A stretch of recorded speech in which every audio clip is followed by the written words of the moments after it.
nothing special to say except that I'm half an hour late for a lunch that I was supposed to have with my girlfriends, and I'm just not feeling that hot. I have a really bad crick in my neck, and I have like mild depression and anxiety, and it causes me to not want to go see people that I care about or have social experiences and go out in public. So that explains why you probably see me in the house a lot, because I don't like going out despite how social I am once I actually am there. But I have to convince myself and make myself go, and most of the time it ends up making me extremely late or having to reschedule or rain check on my friends. And then in this case it's a double whammy because I just can't really turn my neck or turn my head. And then when I woke up this morning, I was just feeling so blue and down and out. And I'm just like, I don't want to see anyone. All I want to do is just like stay in bed and read. And like, I'm just tired. And it's Sunday and I should be doing something fun and I just don't want to. I'm like, I just want to curl up in a ball and just like read the news or watch YouTube vlogs in bed. But I'm going to go out and I'm just going to leave the camera in the car because it's just, my friends they're not used to being recorded, so.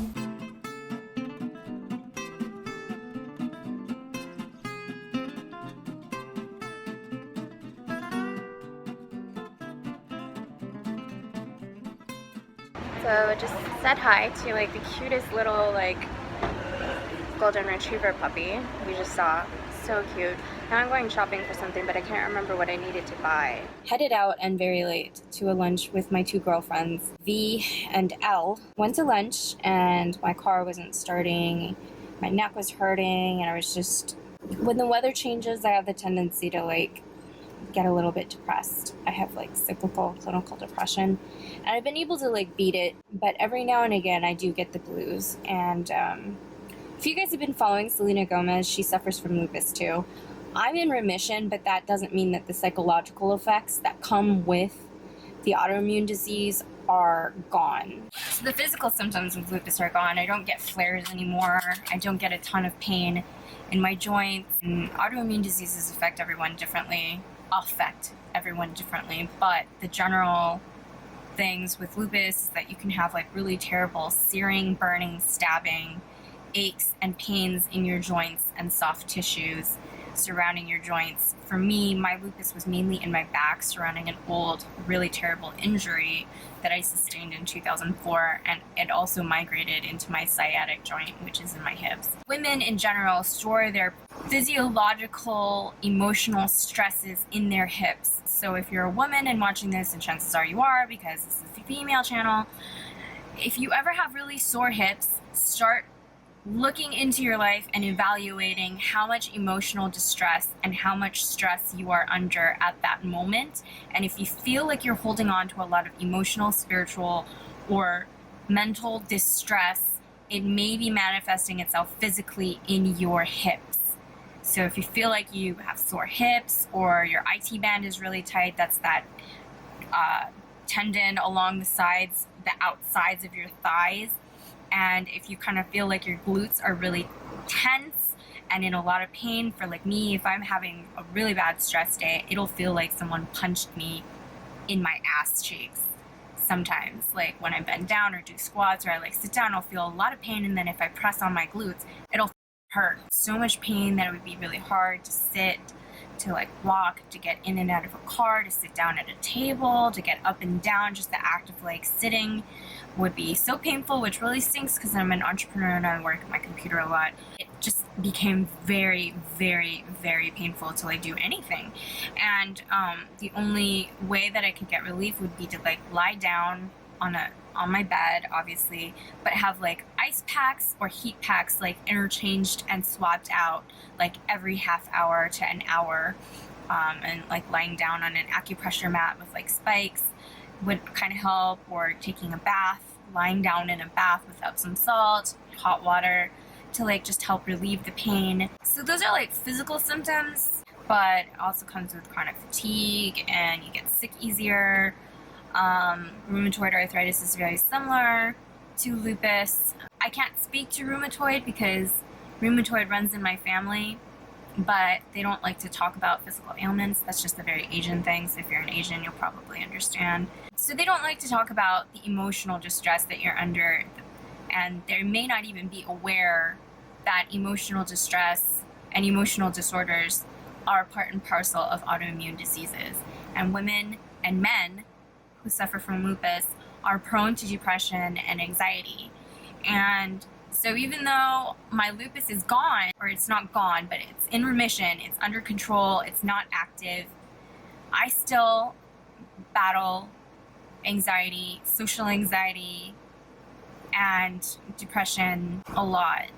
It's a conscious choice to fight the feelings of blueness and sadness when they pop up.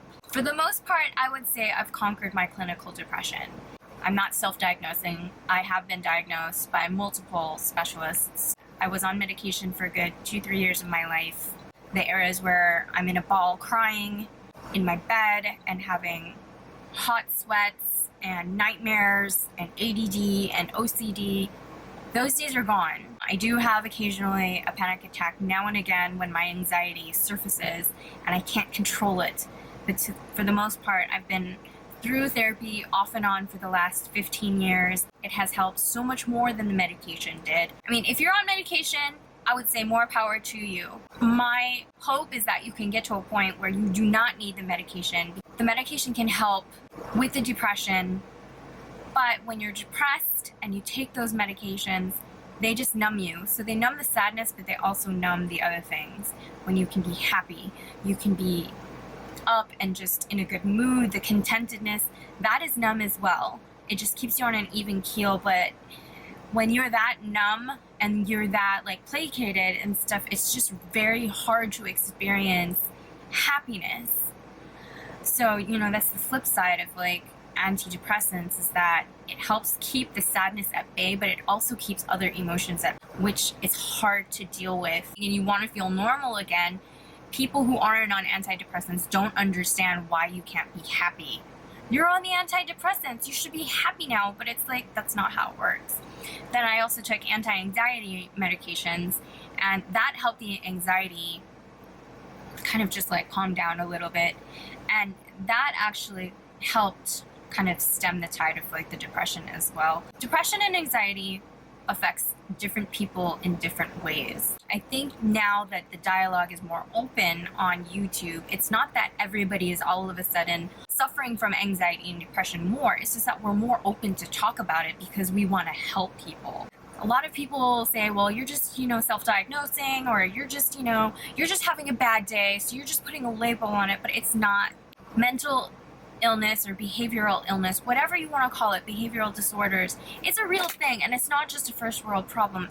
Like with me, my autoimmune disease is a genetic mutation, right? It changes things in my DNA, and because of that, I have some sort of weird imbalance in my brain that causes depression and anxiety.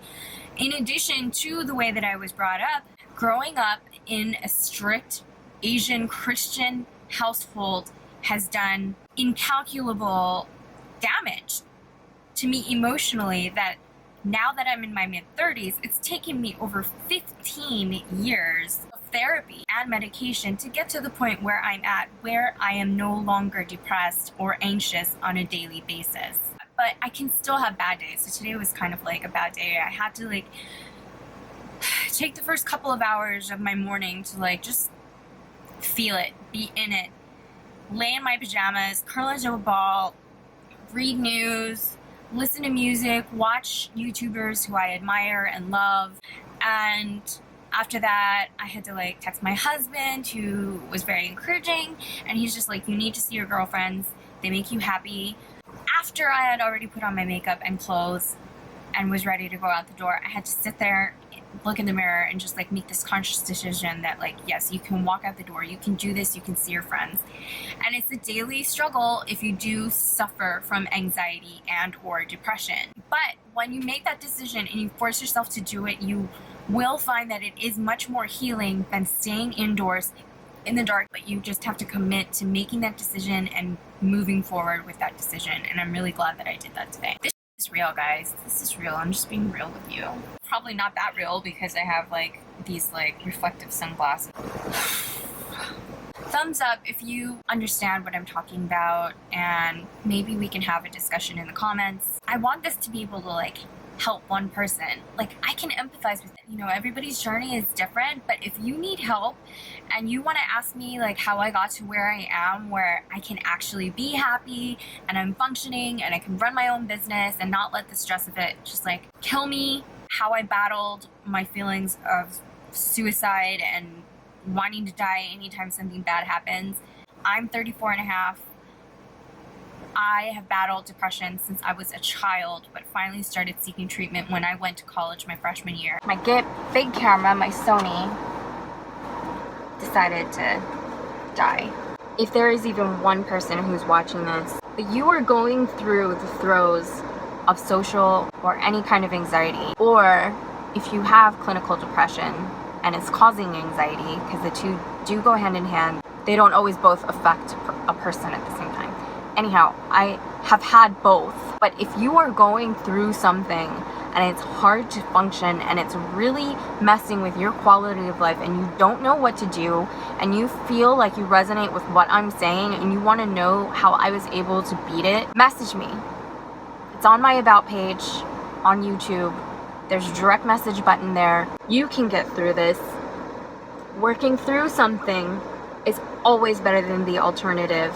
I don't want you to give up. If you're feeling like you want to die, call for help. I went through something last summer. My friends know, but I went through something really shitty last year, and I wanted to die. I didn't know what else to do, and I wanted to die. But I stopped myself because I knew that that wasn't the answer, and that I was capable of going past that, of getting through it. So I called 911, and I called for help. And I was in the hospital for 2 days, but I got help. And some people might think that that is extreme, but it saved my life. So if that's what you need to do, then do it. If you are feeling like you don't know what to do and there's no way out and you want to die, call 911 or whatever the hell emergency is in your country. Go on your phone, Google emergency counseling, and get help. Call for help if you need it. That's what they're there for. It'll save your life. Do whatever you need to do to keep fighting. There are people out there whose sole jobs it is to help people learn emotional and mental tools that they need to get to a better place in their lives. I'm not a clinical specialist at all. I can't give you clinical or medical advice by any means, but I have gone through it and I can empathize and offer you some emotional support. I don't even know why I went there. I was just talking about lupus. Also, oh, that's one thing that I freaking hate about depression. People will find ways to deride you when you are sad. Don't let people call you crazy. You are not crazy. You're just going through something. Whether it be, you know, chemical or a hormonal imbalance, or you have genuine trauma in your past. Stuff happened to you and you were going through something, and never let anyone diminish what you're going through because they don't understand it. You are not crazy. There's nothing wrong with you. Never let anyone deride you or call you negative things and make you feel less than human because they don't get or do not empathize with what you are experiencing. What you are experiencing is your own personal hell, and it's not up to somebody else to define you and your experience. Okay, I'm done. I'm off my soapbox. I love you, and I think Sunday's over. Way too emotional right now. I'm gonna go drive some more. Peace out, love cats. So I'm gone.